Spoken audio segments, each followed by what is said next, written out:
নমস্কার বন্ধুরা, আরেকটা নতুন একটা ব্লগে আপনাদের সবাইকে স্বাগত। সবাই কেমন আছেন? আশা করি সবাই ভালো আছেন।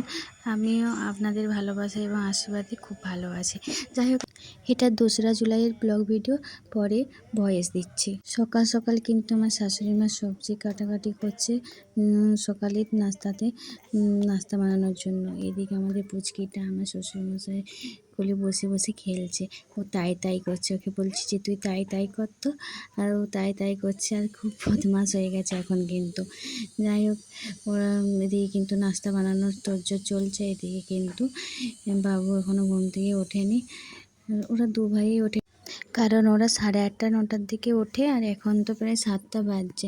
যাই হোক, কিন্তু কিচেনে কিন্তু মা কিন্তু আজকে ছিলকা বানাবে, ওই জন্য কিন্তু তার জন্য ওই চালগুলো ভিজিয়ে রেখেছিলো, ওটা কিন্তু বেটে নিয়েছে মিক্সিতে। মা ভেবেছে ছিলকা বানিয়ে দেবে, নাস্তা করবে চা দিয়ে, আর রুটি আর সবজি টিফিনে নিয়ে যাবে। ওই রকমই সেরকম ব্যবস্থা চলছে। এদিকে কিন্তু ওয়েদারটা খুব একটা ভালো নেই। সেই বেশ কিছুদিন থেকেই কিন্তু এরকম ওয়েদার একটু আসছে মাঝে মধ্যেই। দেখো এইদিকে, দেখো গেটের বাইরে থেকে একটা লোক কি বিক্রি করতে আসছে, আর আমি দেখছি। যাই হোক, তারপর দেখো এদিকে সবজিগুলো কিন্তু মা কেটে দিয়েছে, পটলগুলো কেটে দিয়েছে, আলুটা কাটছে, আর আমি পটলটা ভাজতে বসিয়ে দেবো। ওই জন্য সব ছেঁকে ধুয়ে নিচ্ছি, কারণ আর দেরি করলে চলবে না, কারণ নাস্তা রেডি করতে হবে তাড়াতাড়ি। ওদের আবার উঠে যাবে, দিয়ে নাস্তা করবে, দিয়ে কাজে যাবে। এদিকে আমি কিন্তু পটল ভাজা বসিয়ে দিলাম, পটল ভাজা করতে।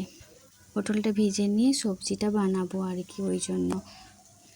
আর যেন প্রথমে এমনভাবে দিলাম যেন এমন ছিটকে চলে আসলো, তেলটার উপরে দিলাম না হাতে করে, আর বুঝতেই পারলাম না। যাই হোক, এদিকে দেখো কিন্তু মা কিন্তু ছিলকা বানাচ্ছে। মায়ের কিন্তু ছিলকা অনেকগুলো বানানো হয়ে গেছে, আর বেশ কিছুটা আছে। আর আমি এদিকে কিন্তু পটল সবজিটা বসাচ্ছি। এদিকে পটলটা ভেজে নিয়ে রেখেছি, আর দিয়ে করে মশলাটা কষছি। এদিকে মায়েরও কিন্তু ছিলকা প্রায় বানানোর শেষের মুখে। তারপর দিদিভাই আটা মেখে দিয়েছিল, তো মা আবার রুটিটাও বানিয়ে নিল। এদিকে চা হচ্ছে, রুটিটা বানানো হয়ে গেল, কারণ টিফিনে আবার রুটি নিয়ে যাবে। দেখো কী কী বানালো শেষ পর্যন্ত, নাস্তাতে কী কী খাবার হলো। পটল আলুর সবজি হলো, আর হচ্ছে ছিলকা আর রুটি। এই আজকের আমাদের সকালের জলখাবার। সেরকম কিছু না, কারণ বিশেষ কিছু করতে পারিনি। মাথা খারাপ হয়ে যায়, কারণ 3 বেলা কী রান্না করব ভাবতে ভাবতে সত্যিই মাথা খারাপ হয়ে যায়।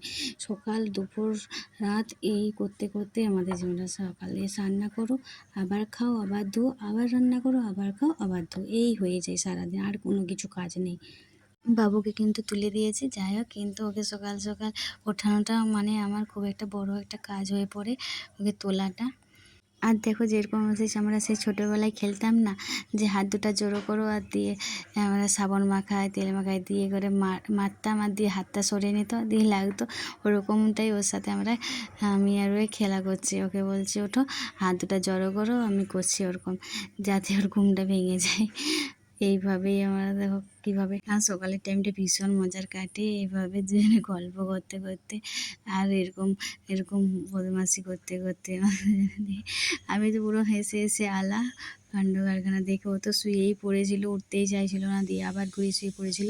দিয়ে দেখো আমাদের যাই হোক নাস্তা খাওয়া হচ্ছে, নাস্তা রেডি হয়ে গেছে। ও দাদাভাইও খেয়ে নিয়েছে, এবারে বাবু খাচ্ছে, আর আমিও খেয়ে নিচ্ছি নাস্তা। মা বললো তুমি খেয়ে নাও, আর আমি পুজো করবো আজকে, তুমি খাওয়া দাওয়া করে নাও। ওই জন্য কিন্তু আমিও নাস্তা করতে বসে গেছি। আর আমাদের পুচকিটা কী করছে দেখো, ও দেখছে যে খাওয়া দাওয়া করছে, ওই জন্য চলে এসে ও খাবে, কিন্তু ওর নিজের খাবারটা কিন্তু খাবে না। আর সবাই যা খাবে ও সবার পাত থেকে ও খাবে, নাহলে কিন্তু এত চেঁচায় আর বলার নেই। দাদাভাই নিয়ে এসে, আর আমি ওকে খাইয়ে দিচ্ছি, ছিলকা খাচ্ছে। এখন আমার কাছে খেয়েছে, আবার বলছে কাকার কাছে খাবে, ওই করছে, টুকুর টুকুর করে খেয়ে নিচ্ছে। দেখো কেমন অনেক বদমাশ হয়ে গেছে না, নিজের খাবারটা খেতেই চায় না, শুধু বড় লোকের খাবার খাবে, ছোট বাচ্চাদের খাবার খাবে না। যাই হোক, আমাদের কিন্তু নাস্তা প্রায় খাওয়া দাওয়া সবাই কিন্তু কমপ্লিট হয়ে গেছে। দিয়ে কিন্তু আমি কিন্তু দুপুরে রান্না বসিয়ে দিয়েছি। দিয়ে কিন্তু ভাত, আর এদিকে করলা আলু ভাজা হচ্ছে, আরও কিছু হবে, মাছ হবে আর হবে, ওগুলো হয়নি এখনও। বাবা গিয়েছে বাজারে মাছ আনতে, আর আমি কিন্তু এদিকে রান্নাটা বসিয়ে দিয়েছি। আবার দেখো বৃষ্টি চলে এসছে, বৃষ্টি কিছুটা হয়েও গেল। সব সময় বৃষ্টি আসছে যাচ্ছে আসছে যাচ্ছে, আর কি বলবো, ওয়েদারটা একদম খারাপ, সব সময় খারাপ হয়ে আছে। এদিকে দিদিভাই দেখো রান্না করছে, কিছুটা সবজি আবার দিদিভাই করছে, আমি কিছুটা করলাম। এদিকে দিদিভাই আবার বাকি রান্নাগুলো করে দিচ্ছে। যাই হোক, আজকের মতো এখানেই ব্লগটা শেষ করছে, আবারও একটা নতুন ব্লগ নিয়ে